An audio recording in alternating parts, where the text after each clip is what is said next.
1. Le journal de 7 heures sur Europe 1, Christophe Lamar. Bonjour Christophe. Bonjour Dimitri, bonjour à tous. Il n'y a désormais plus de doute, l'expédition du Titan, ce submersible parti explorer le Titanic, s'achève sur une tragédie. Les gardes-côtes américains ont annoncé hier soir la mort des 5 membres d'équipage. On retrouve tout de suite Aviva Fried, correspondante d'Europe 1 en direct des États-Unis. Après 4 jours de recherche, les experts ont identifié les débris retrouvés au fond de l'Atlantique. Ils appartiennent bien aux sous-marins. Oui, et c'est un véhicule de reconnaissance sous-marine téléguidé qui a découvert les débris du Titan, le nez et la queue du submersible et une partie de la coque interne. Il gisait à environ 500 mètres de la proue de l'épave du Titanic. Selon toute vraisemblance, le Titan aurait implosé. Une mort quasi instantanée pour les 5 passagers, comme l'explique Eileen Marty, médecin à la retraite de la marine américaine. Quand vous avez une implosion de ce type, elle se produit en une fraction de milliseconde. Le cerveau humain a besoin de plus de temps pour comprendre ce qui arrive. Ça s'est désintégré avant même que les passagers ne réalisent qu'il y avait un problème. L'implosion a probablement eu lieu dès dimanche, quand le Titan a disparu. Un système d'écoute top secret de la marine américaine a d'ailleurs détecté à ce moment-là une anomalie acoustique, une information transmise aux équipes de recherche, même si on ne pouvait pas en tirer de conclusion définitive tout de suite. Mais cela a permis d'envoyer le robot sous-marin sur les lieux dès qu'il a pu plonger et ainsi de retrouver le submersible disparu. Aviva Fried, correspondante en direct des États-Unis. L'enquête devra déterminer les raisons de cette implosion, s'il s'agit bien d'une implosion. On ne sait pas non plus si les corps ont une chance, même infime, d'être retrouvés. Un Français figure parmi les victimes. Paul-Henri Narjolet, spécialiste chevronné et mondialement connu pour ses travaux sur le Titanic. La nouvelle de sa disparition a dévasté son ami et agent Mathieu Joanne.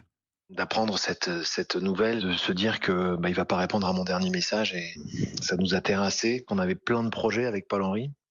On avait plein de moments encore que la vie devait nous offrir à partager ensemble, et Paul-Henri Narjolet est mort en héros, est mort en grand explorateur, en grand témoin de l'histoire. J'aurais d'ailleurs jamais imaginé que son histoire se termine face à ce géant des mers. C'est là où l'histoire est quand même incroyable. Ce que je sais, ce dont je suis certain moi, c'est que Paul-Henri Narjolet, avec son expérience, son pif d'explorateur, d'aventurier, il n'aurait jamais, lui, risqué sa vie et surtout risqué la vie de passagers. À aucun moment. C'est pour nous évident. S'il l'avait pas senti avant de partir, vraiment, il serait pas monté dans le sous-marin. Mathieu Joanne, ami et agent de Paul-Henri Narjolet, avec Inès Zegloul. 7h03 sur Europe 1, on en parle ce matin des arrêts maladie de complaisance. Le gouvernement souhaite y mettre un frein.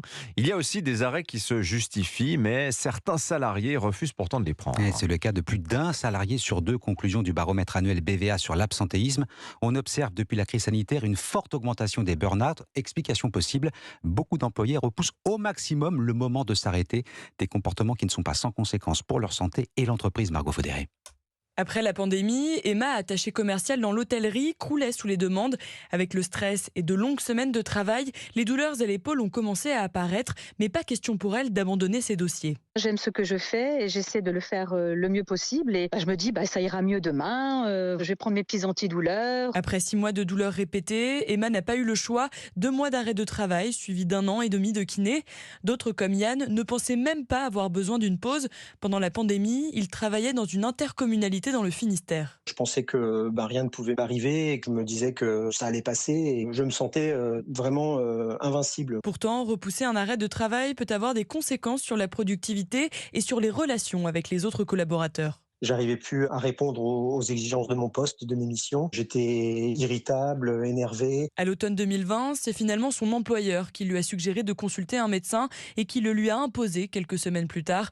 Yann a passé près de 2 ans et demi en arrêt maladie pour burn-out. Margot Faudéré du service économie d'Europe 1. Inquiétude pour l'avenir du site Bosch basé à Rodez. Le groupe suspend son projet de pile à combustible pour remorques frigorifiques dont l'usine aveyronnaise devait assurer la production. Elle se retrouve fragilisée au pire moment alors qu'un plan social a déjà abouti à la suppression de 700 emplois. Une personne toujours portée disparue après l'explosion de la rue Saint-Jacques à Paris. On ne sait pas si elle se trouve sous les décombres. Les opérations de déblaiement sont rendues délicates par la fragilisation des immeubles mitoyens. À ce stade, l'enquête privilégie toujours la piste d'une explosion due au gaz. À 15 jours du début des grandes vacances, la rédaction d'Europe 1 consacre son vendredi thématique au défi du surtourisme en France. 80% de l'activité touristique du pays se concentre sur à peine 20% du territoire. Les plages bondées, rues où où l'on doit marcher pratiquement en file indienne, village surpeuplé l'été, déserté à l'approche de l'hiver. L'île de Bréhat, petit écrin de 3 km² dans les Côtes d'Armor, connaît ce phénomène. Le maire a donc pris une décision radicale, l'instauration d'un quota de visiteurs. 4700 touristes par jour, pas un de plus. Nina Droff est allée vérifier sur place. Reportage. La petite vedette blanche débarque sur le quai, une centaine de voyageurs, lunettes de soleil sur le nez. Un nombre de passagers qui sera désormais limité pour ne pas excéder 4700 visiteurs par jour l'été. Olivier Carré, le maire de Bréhat. Il faut protéger ce site. On veut bien accueillir ce nombre de visiteurs, mais on ne veut pas en accueillir plus. Et on veut surtout les accueillir mieux. Sur le port, Hervé et Ludivine regardent les vagues se briser sur les pierres rosées.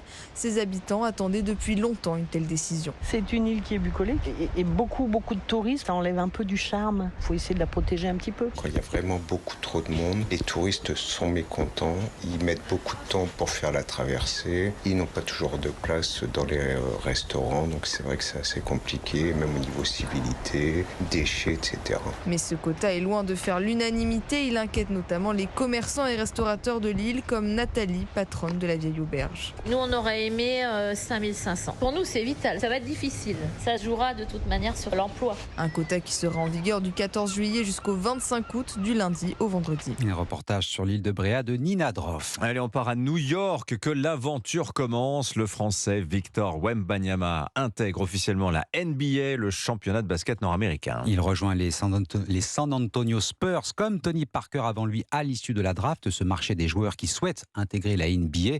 On attendait beaucoup de cette cérémonie. Dimitri Vernet, on n'a pas été déçus. Elle a été grandiose. Et Wemby, comme on le surnomme, a passé une soirée de rêve. Vous l'entendez, qui a commencé dès son arrivée sur le tapis rouge où une horde de journalistes s'est dirigée vers lui.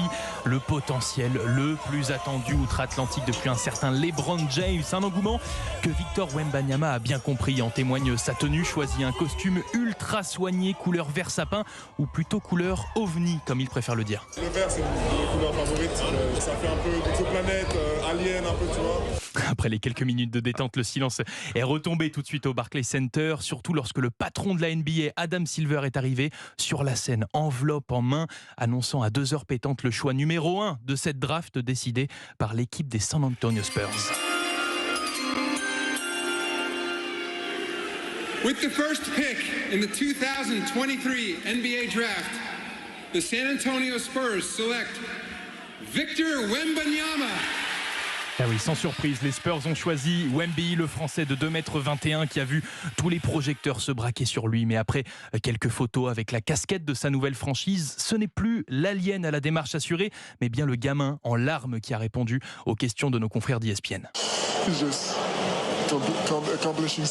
Je viens d'accomplir quelque chose dont j'ai rêvé toute ma vie. Cette annonce d'Adam Silver, j'en ai tellement rêvé que je suis obligé de pleurer aujourd'hui. On peut le comprendre, Victor Wembanyama qui vient de vivre un rêve éveillé, un moment d'histoire même pour le sport français. C'est la première fois qu'un basketteur tricolore est choisi en première position dans la draft NBA. Il faudra maintenant pour lui confirmer tout son talent chez les Spurs, la franchise de San Antonio qui compte déjà bien sur lui. Son futur coach l'a même déjà appelé à la fin de la cérémonie. What's up, coach? Ça va et vous? Très bien, coach. Thanks, man. Congrats on you. Can't wait. Greg Popovich. Eh oui. On peut chausser du 55 et verser une petite larme. On en a la preuve. Oui. Je ne sais pas si la larme fait du 55 aussi. Merci Dimitri Vernet. Vous avez noté cet anglais totalement fluent. Il a préparé. Ouais. Non mais il est prêt depuis le début, Victor Wembanyama. Il a préparé pour ça. Vous avez raison. Merci beaucoup Christophe Lamar. C'était votre journal.